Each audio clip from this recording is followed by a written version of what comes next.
Biguring matagpuan si Atong Ang sa umano'y bahay niya sa Mandaluyong. Sa gitna naman ng pagtuturing sa kanya bilang armado at mapanganib, pumalag ang kampo ng negosyante. Nakatutok si Darlene Kai. Bit-bit ang hindi bababa sa 4 na arrest warrant. Hinalughog ng Mandaluyong Police at PNP CIDG ang umano'y bahay ni Atong Ang sa barangay Mauway, Mandaluyong City. Pero bigong matagpuan si Ang. Tanging nagpakilalang abogado ni Ang humarap sa pulisya. Kaya patuloy na imomonitor ang address sakaling bumalik doon si Ang na pinaaaresto ng Santa Cruz, Laguna RTC Branch 26 para sa mga kasong kidnapping with homicide at kidnapping and serious illegal detention. Kaugnayan ng 19 na sabongerong hindi na nakita matapos magsabong sa sabungan ng pagmamayari ni Ang sa Santa Cruz, Laguna.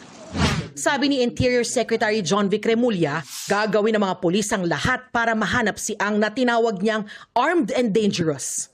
Pagpalag ng kampo ni Ang, padalos-dalos daw at walang basihan ng pahayag.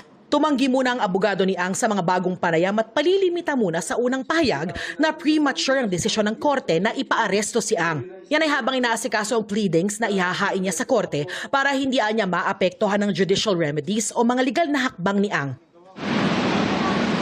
Ayon naman sa DOJ, ang tanging remedy ng kampo ni Ang na pwedeng maaksyonan ng korte ay motion to quash.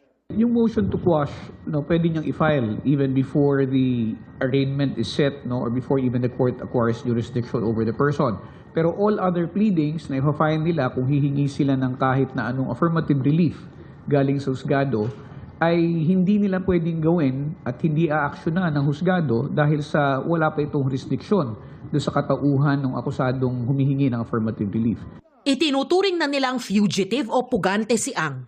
Yes, he is already considered a fugitive from justice because a case has been filed against him and there is already a warrant for his arrest.